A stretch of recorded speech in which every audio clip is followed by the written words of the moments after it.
What's up, y'all? It's your girl Shantia, and I'm back with another banger, another word. Okay, now listen, y'all, I got a word for y'all today, and the title of this video is The Season for the Underdogs.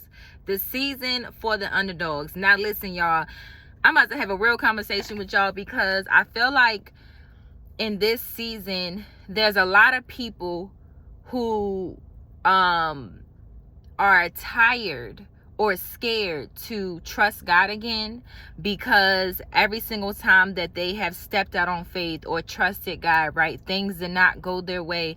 And so now they're in this place, in this space where it's hard for you to pray. It's hard for you to read your word again, right? It's hard for you to get in God's presence. And it's like you want to, but there's like a stronghold or a blockage, okay, between you and you entering God's presence, because you are tired of trying and you feel like you're in this place where it kind of just feels like you gave up, right? You just gave up.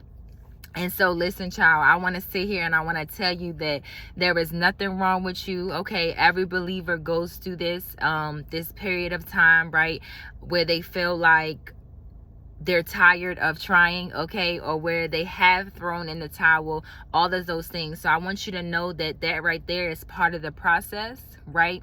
And so, but the thing, my mom was, we were talking about this last night on the call as well, and my mom was like asking us the question of, do you not trust God again, or is it really that you just don't trust yourself again? Okay, and so that's the question that you have to ask yourself. Like, are you not moving in the right direction, or wanting to pray, or wanting to get into your secret place, or even wanting to, do your day-to-day work stuff? Maybe it's a struggle for you to even get up out the bed, whatever the case is. Like, is it because you don't trust God, or is it because you just don't trust yourself again? Like, maybe the times that you stepped out on faith, or the things that you've done, right, because you failed at it, or because it didn't go the way that you thought it was going to go, that right there plays a part in, us losing confidence in ourselves, right? And us not trusting ourselves anymore, because then we start to blame us, like, maybe it's us, maybe I'm doing it wrong, maybe if I did it this way, I did it that. But listen, child, I just want to stop all of those thoughts. Just stop and breathe. It's okay. It's okay. You're not alone. You're not the only one that's going through this. There are plenty of other people who are in the season where they are just tired. Okay? And listen, sometimes, from my own personal experience, sometimes God allows us to get to this exact place in our life of where we have exhausted, is that the right word? We have exhausted, it's going to be the word today. We have exhausted every single thing in our life. We have tried every single thing that we could, and it didn't work. And sometimes God allows that to happen to get us to the place of surrender. Because we think that we have it figured out. We think that this is the way that it's going to go. This is the plan that it's going to go. We think that we know it all. And sometimes God just has to allow us to get to that place where all we can do is surrender. All you can do is cry out. All you can do is take it out to God and give it out and give it unto Him, right? And your hands are completely free, and your hands are thrown up, and you're like, look, I don't know. I'm all out of options. I'm all out of ideas. I did all I can. It's on you, God. That's the exact place God wants us to get to. And like I always say, it's almost instantly God moves on your behalf when you get to the place of surrender.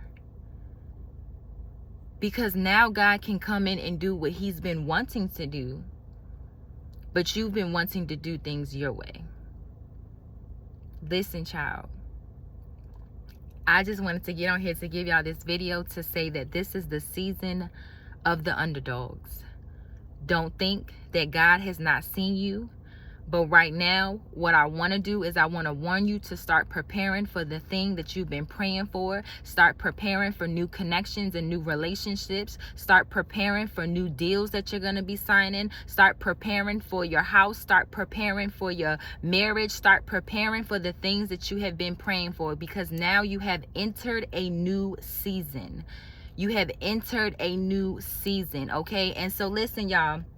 I wanted to bring back this dream that I had, and I have some of the stuff written down just in case, but I had this dream, and this dream, child, is confirmation, okay, about the season of the underdogs.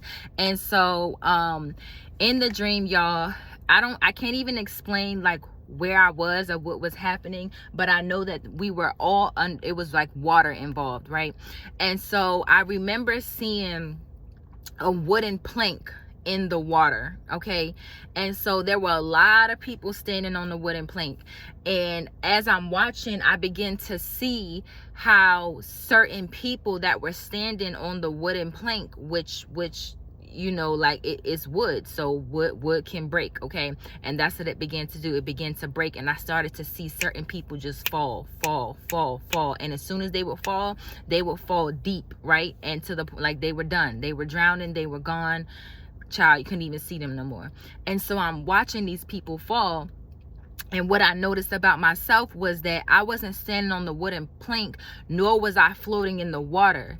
And so I knew that it was nothing but God that was keeping me afloat in this season as I'm watching people fall. And so in that moment, I began to see, and not everybody was falling from the plank. Some people were falling like flies, and then there were some people who literally got redirected to get out of the water, off of the wooden plank, and into this room, okay? And so I remember seeing this one girl, and she looked at me, and I can't even remember what I said to her, but whatever I said to her, she got off that plank and she walked into the room, right? And so it was like grace or something, or a redirection, and she was listening to what I was telling her.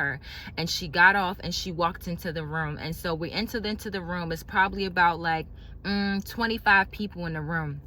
And so I'm sitting there and I'm watching. And so the people that got saved from the wooden plank or from drowning now were about to enter prison. And so what I noticed was that the lady gave them these burgundy like prison clothes, right? What prison clothes look like, but they were burgundy. And so I'm noticing everybody's putting on, you know, like the clothes and stuff, and I'm just sitting there watching. And so the one girl that came to me, she was expressing to me, like, you know, that she did nothing wrong, you know, like falsely accused. She doesn't even understand why she's in this season, you know, of being overlooked, you know, like just all of the above. And I'm just sitting there just listening to her. And so the lady that was taking account and was calling everybody up one by one, the first person she called was the girl that I spoke to. And the girl walked into the room, and the girl walks back out, and I noticed that her prison clothes were off. Child, listen, I'm getting chills, because I just want to tell somebody that it's a new season and them prison clothes is coming off. Child, listen, you are not at a dead end, but God is redirecting you, okay? You are not at a dead end. God is redirecting you. And them prison clothes came off of her, child. Them chains fell. And so she came out, she went in one way, and not even a split second later she came out, and I looked at her, and she came up to me and she says, I want to say thank you so much for saving me, because the lady actually had grace on me and decided to let me go. And so when as soon as she said that to me, the lady that she spoke to comes out of the room, and she looks at her and she apologizes.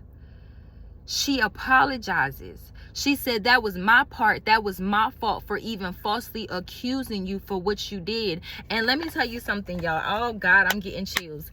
Not only did that lady have grace on her, but the grace was flowing so strongly in the room that every single person that was in that line with prison clothes, the prison clothes came off, and that lady let all of them people free in that room.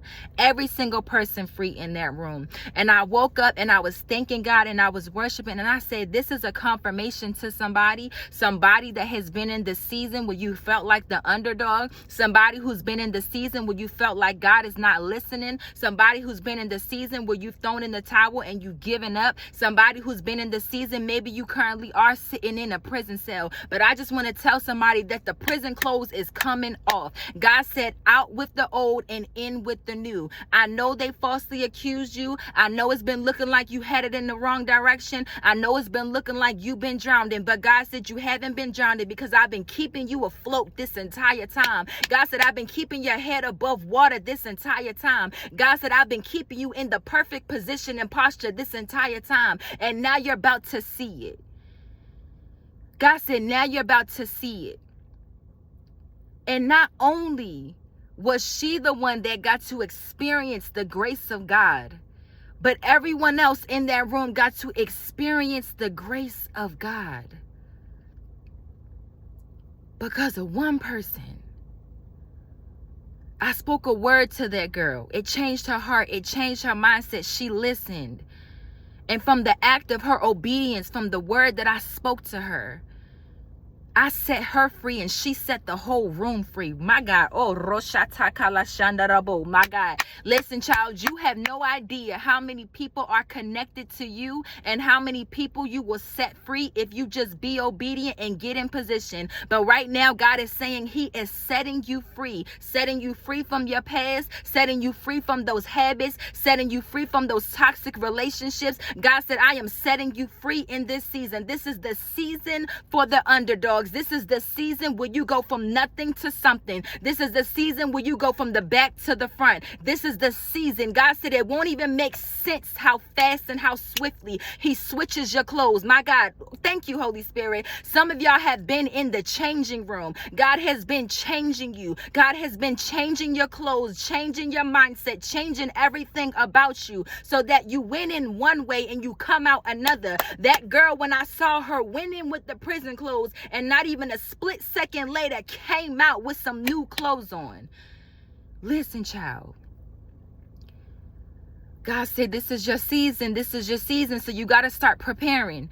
You got to start preparing. God said, I've changed your clothes. I've changed your clothes. I know the environment still looks the same. Nobody left the room when their clothes were changed. The environment was still the same. But God said, but you're not the same. But your mindset is not the same. But your story is not the same. And God said, now you turned your test into a testimony. God said, I am changing, my God, your story. He's changing your story swiftly. Swiftly, swiftly, swiftly, swiftly. Listen, child. You got to start preparing again. I know you wanted to give up the towel. I know you want to, but you got to start preparing again. You got to start preparing again. Because you don't know how fast God is going to answer your prayer. You don't know how fast God is going to come in and change your story and change your situation. Some of your situations are going to change tonight. Some of your situations are going to change in the morning. Some of your situations are going to change this week. You don't know how fast God is going to change your situation. But the faster that you get in the right position, the faster that you start preparing again, is how swiftly you're going to see God move on your behalf. Listen, child, I don't know who this word is for, but it's a prophetic word for somebody. Somebody who's been an underdog, somebody who's been overlooked, somebody who's been mistreated and counted out, somebody who's been manipulated, somebody who's been played with, somebody who's been mishandled. It's a season for the underdogs. God said, I'm raising up the underdogs. You won't even look the same. You won't even look the same. You'll be unrecognizable, like I always say. Listen, child. I pray that you all are able to receive this blessed and prosperous word. It's not for everybody, but you'll know if it's your word. Anyways, y'all, I pray that you all have a beautiful, blessed, and prosperous day. But I want you to know that them prison clothes is coming off, okay? And your story is changing. So listen, I pray that you all have a beautiful, blessed, and prosperous day. I love you all, and I will see you all next time.